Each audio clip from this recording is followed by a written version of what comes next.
Dear Nathan Eagle, sehr geehrte Damen und Herren. Gelebte Kooperation, das ist in 2 Worten das Geschäftsmodell von der Firma Jana, deren Geschäftsführer und Gründer Nathan Eagle ist. Jana nutzt die Intelligenz der Masse, um Informationen zu sammeln und bereitzustellen. Vor 4 Jahren, als texteagle.com gegründet, hat die vor kurzem in Jana umbenannte Firma nur eine Handvoll festangestellter Mitarbeiter. Ich kann mich nicht genau erinnern, Nathan Eagle hat es mir gestern gesagt, 6, 12. Aber für das Unternehmen arbeitet eine mehrere 100.000 Kopf starke Schar von fleißigen Helfern. Die Handybesitzer, die das System nutzen und sogenanntes Crowdsourcing betreiben. Kurz zusammengefasst, stellen sie Informationen über lokale Begebenheiten bereit und werden dafür mit Gesprächsguthaben belohnt. Reality Mining nennt Nathan Eagle dieses System. Und damit können theoretisch Milliarden von Menschen Milliarden von Aufgaben gemeinsam erledigen. Das ist Kooperation auf einer nie dagewesenen Dimension und zugleich ein Instrument des sozialen Ausgleichs. Die Idee kam zu Nathan Eagle nämlich an seinem ersten Aufenthalt in Kenia. Dort war es zu der Zeit üblich, bei akutem Bedarf die Menschen durch Anrufe zu Blutspenden aufzufordern, weil keine zentralen Stellen vorhanden waren, die über jeweilige vorrätigen Reserven informieren könnten. Um es genau auszudrücken, hat uns das gestern Abend am Schiff erklärt. Er wurde zu einer Blutspende aufgefordert, weil das Blut ausging im Spital. Das hat er gemacht. Und dann nach einiger Zeit könnte er wieder Blut spenden. Uns ist das Blut wieder ausgegangen und wieder. Und da hat er sich gedacht, da muss es einen besseren Weg geben. Und seine Idee war, dass Krankenschwestern in den einzelnen Krankenhäusern sollten die jeweiligen Reserven per SMS melden, um mögliche Engpässe frühzeitig zu erkennen. Und dafür würden sie mit Gesprächsguthaben belohnt. Dieses System wurde ein voller Erfolg, denn es ist universell nutzbar, besonders dann, wenn Staat und öffentliche Infrastruktur versagen. Ganz alltägliche Informationen, etwa über Verkehrsstaus, die wir hier in Deutschland im Verkehrsfunk informiert werden, müssen sich Menschen in Entwicklungsländern oft selbst beschaffen und können dazu nun auch auf die Schwarmintelligenz der Jana-Nutzer zurückgreifen.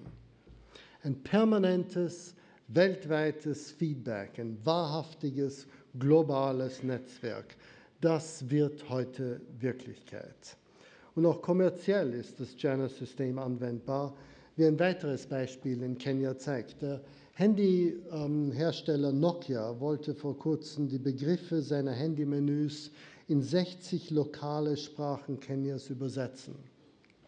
Jana verschickte die Aufgabe an über 20.000 kenianische Handybesitzer und die erledigten die Aufgabe schnell, indem sie die Übersetzungen per SMS an Jana zurückschickten. Was früher Monate gedauert hätte, erledigte sich mit Hilfe des Jana-Systems und den unsichtbaren Mitarbeiterheeres innerhalb von wenigen Stunden. Die Arbeitsanfragen der Jana-Kunden werden dabei in sogenannte Microtasks zerlegt und an die Mobilfunkbesitzer verteilt. Aber Nathan Eagle ist nicht nur genialer Unternehmer, er ist auch ein hervorragender Wissenschaftler.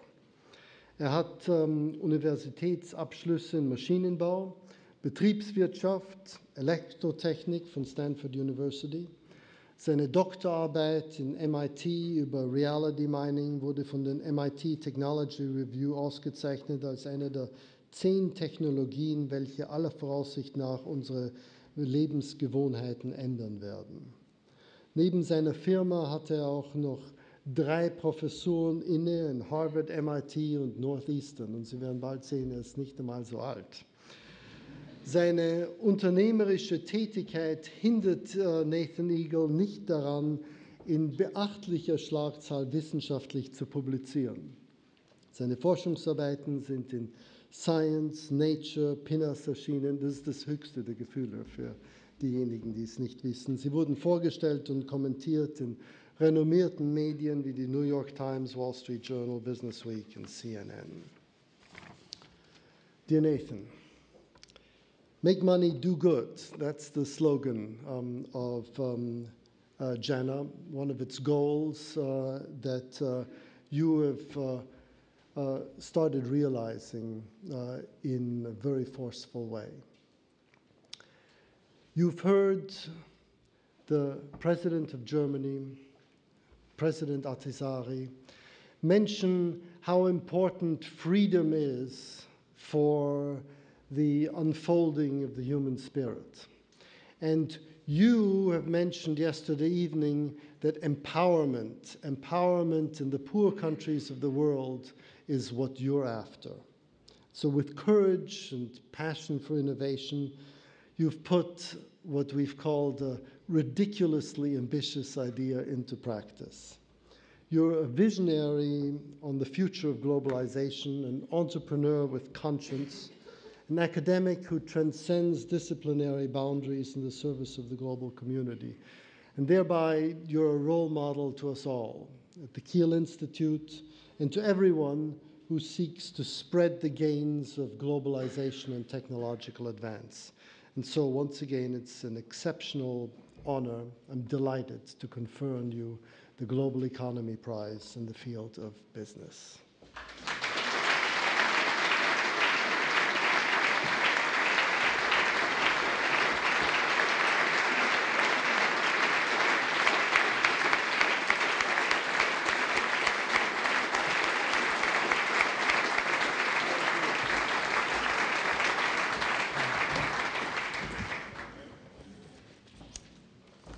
It's an extraordinary honor to be here.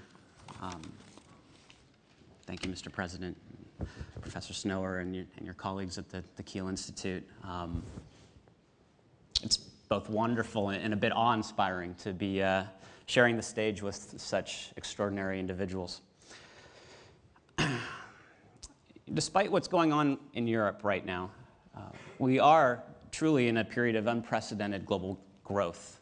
And there's been a lot of talk about emerging markets, right? China, India, Brazil. But the truth of the matter is, these regions are no longer emerging.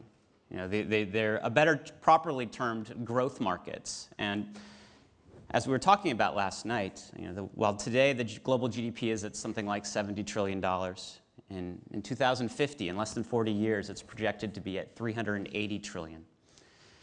And so with this increase of $300 trillion in the global economy, by the time I retire, the world is going to look extraordinarily different. This elite club of the 10 largest economies in the world are going to soon include Mexico, and Indonesia, India, and Egypt. But in a shorter time horizon, today in North America and Western Europe, they account for the vast majority of middle-class consumption. But by the time my 2-month-old son graduates from high school, these global scales are going to be inverted. The vast majority of middle-class consumption are going to be coming from countries like India and like China. And I think this is the story of a lifetime. And we have this privilege to watch this economic transition happen. And while some may find it unnerving, it is a reality, and it is frankly something that I welcome with open arms. But enough about economic forecasts. What really gets me excited about what's happening in these growth markets is this near ubiquity of mobile phones and increasingly of social media. On Friday, I had lunch with the CEO of Ericsson, who said that from their figures, they estimate there's already 6.3 billion mobile subscriptions on the planet today. And of those 6.3 billion people, 4 billion of them are living in the developing world. So the mobile phone, as much as it plays such an integral part in your life, is truly a technology for emerging markets. There are more mobile phones than people right now in Vietnam. There's more mobile phones than people in Russia. There's more mobile phones than people in Brazil. In Indonesia, mobile penetration's at over 90%, as is in Egypt. And since credit histories and credit scores, credit in general, is so rare in these markets, the vast majority, in many instances over 95% of mobile phone subscribers in these high-growth markets are on prepaid plans, which makes mobile airtime a very important commodity globally now. And that average mobile phone subscriber living in these emerging markets spends 10% of his day's wage on scratch card top-up, on airtime. 10% of their day's wage goes to this paying their phone bill. And they're not paying it purchased in minutes, or they're not paying it as text messages, but they purchase it in local currency. When I was living in Kenya, I purchased my mobile phone credit in Kenyan shillings. And in fact, while I was living there, I could literally go to this local produce market, and I could transfer 20 Kenyan shillings from my phone to the vendor's phone in exchange for the day's produce. Right? This was in 2006, well before we started talking about Google Wallet and these other types of protocols to pay on your phone. Kenya was doing this well ahead of us. Since then, I've dedicated my career to exploring how mobile airtime can be used as an incentive to drive action and generate novel data about mobile phone subscribers in underserved and understudied communities. Now, over these last few years, what we've done is something that I think is frankly quite profound. We've built a platform through integrating with over 230 mobile operators across almost 100 countries. We have this foundational platform that can compensate close to 3 billion people. And we can compensate them instantly. And we can compensate them in denominations as low as 10 cents. So what does that mean in practice? We have a list of the 875 million prepaid phone numbers in India. We can pick one at random. We type it into a laptop. Type in 50 rupees, you push enter within 7 to 10 seconds, no matter where that phone is in India, no matter whether it's an iPhone or a 10-year-old Nokia handset. That Indian subscriber gets a message saying, you just received 50 rupees. And the critical thing, the thing that makes this profound is that Indian consumer, if they were given the option of getting 50 rupees in cash or having 50 rupees credited to their handset, they view those two things as equal. So this is truly cash infusion on a scale that has never before been possible. So, what does that mean? We now have, what I think of is this hammer, right? This platform to infuse capital in a way that has never before been possible. It's a hammer, and I see the world as just a whole bunch of nails, right? It's easy to get distracted by trying to think of all the different types of applications that we could use to infuse capital globally. One of our, in the spirit of economics, one of our first big clients was the World Bank.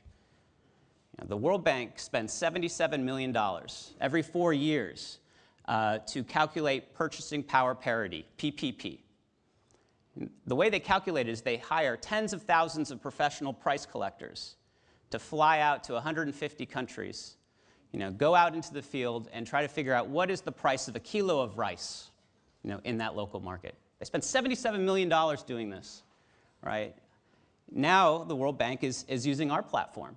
And so instead of flying these foreigners out around the world, they're relying on people in these local markets to start gathering that data. And we're taking part of that $77 million, pushing it through our platform, and ultimately economically empowering the very people that the bank is trying to learn about.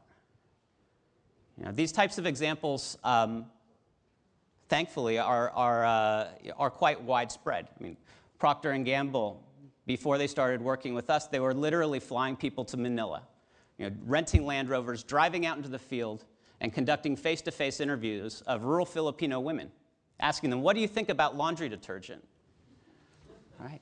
You know, we don't have to make the case that, you know, a mobile survey where you're paying these rural Filipino women 50 Filipino pesos in exchange for taking that survey is far more cost-effective.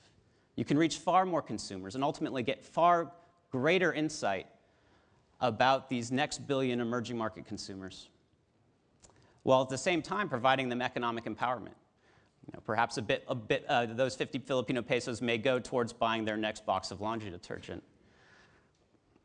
So with the ubiquity of these mobile phones in these markets, we are starting to transcend Land Rovers as a methodology for market research, and frankly, we're trying to transcend billboards as the mechanism for advertising.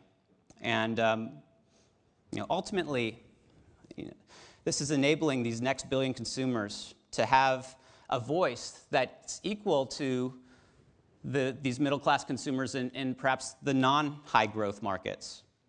And this leveling of the economic playing field, as we've heard about, I think it's one of the multitudes of factors that I hope will perpetuate this unprecedented and unparalleled growth in the global economy over these next 40 years. And quite frankly, it's something I'm quite proud to be a part of. Thank you again for this honor.